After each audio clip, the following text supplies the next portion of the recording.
Hello students, so welcome to the class. I'm Yogita. Our subject is CNET, Nursing Education for Nurses, and today we are going to learn about rotation plan.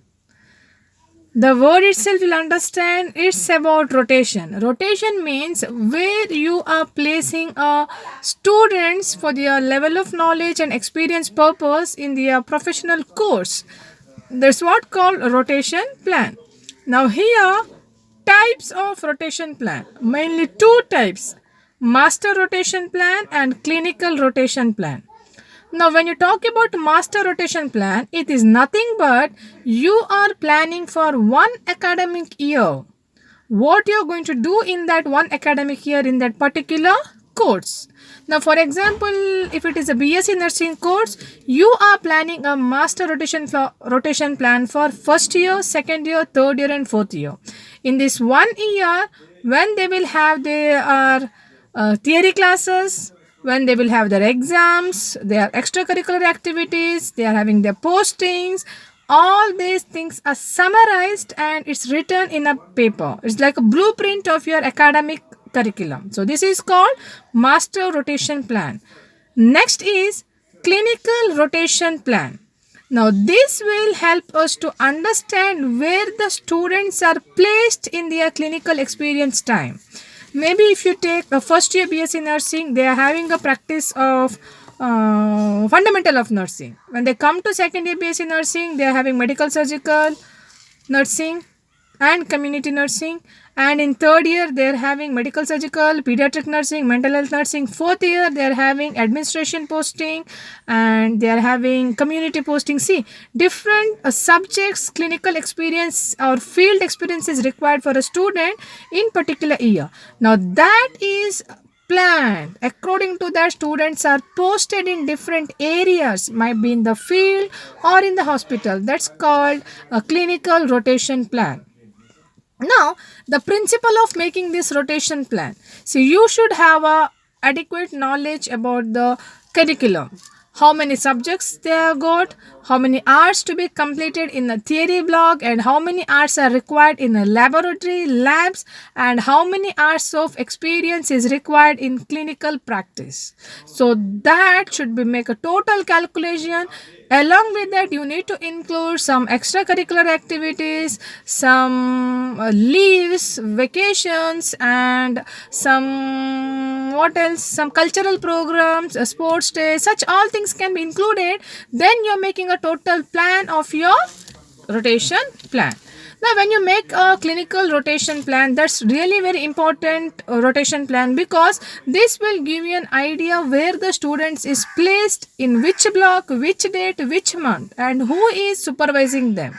So here you need to have a thorough knowledge about the hours requirement and the ward, and regarding the hospital infrastructure, how many wards are there, how many patients, how many trained nurses are there to supervise the students. So these all informations are required before you make your rotation plan.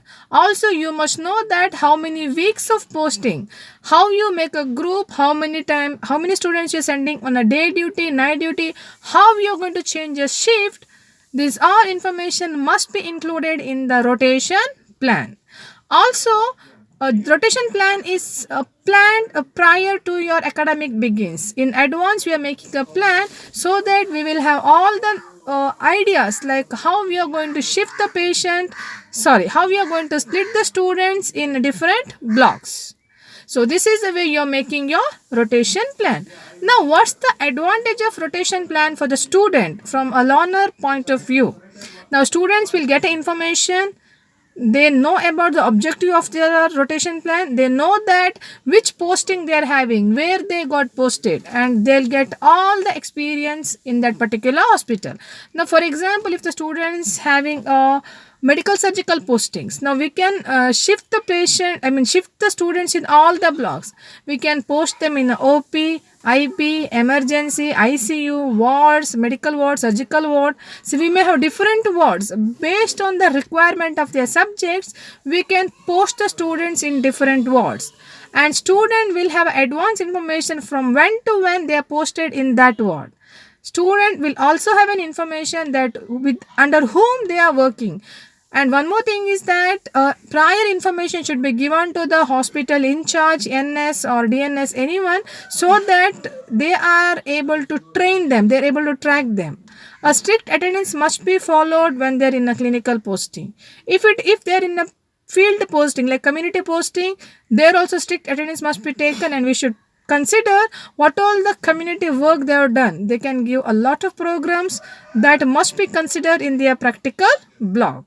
So students should able to do their requirements. See, you may be knowing that you may have to do your clinical requirements like writing nursing diaries, nursing care plan, case studies, give the viva. See, these all requirements should be done in your clinical block itself. So student must have a prior information what all the requirements that to do in that particular subject. Now with the help of rotation plan, we are able to achieve this. So that's the reason we want this rotation plan. So what's the advantages of this rotation plan?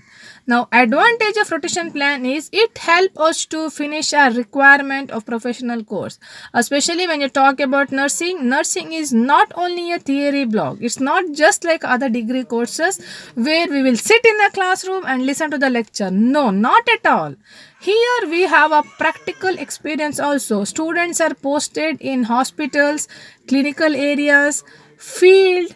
They have to make lot of visits. See, these all are the part of the clinical experience. So we will get prior information when to when we are doing a posting. For example, now you see, if you take this third year BSc nursing, in 1 year they need to complete requirement of 3 postings: medical, surgical, mental health and pediatric.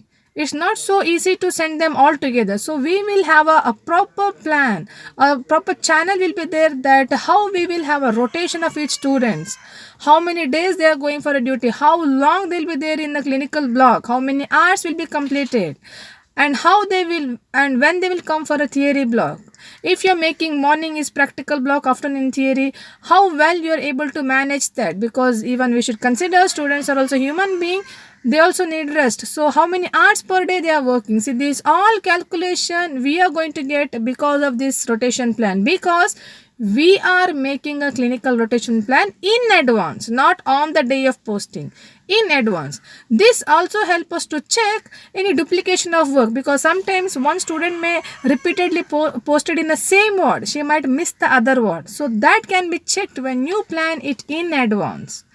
Now this rotation plan will be flexible. If it is required depending on the situation and condition, we can just change according to a need, because it can be little flexible. If overload of students in medical surgical ward where patients are less, blocks are less, students are more, then there is no point of overcrowding the students. In that case, we can shift some students to pediatric posting. See, this understanding can be done with the help of rotation plan, so that we will get an idea how many are finished their medical surgical requirement and how many are posted in pediatric block. See, a teacher will get an idea, and also nursing superintendent, NSA, DNS will get information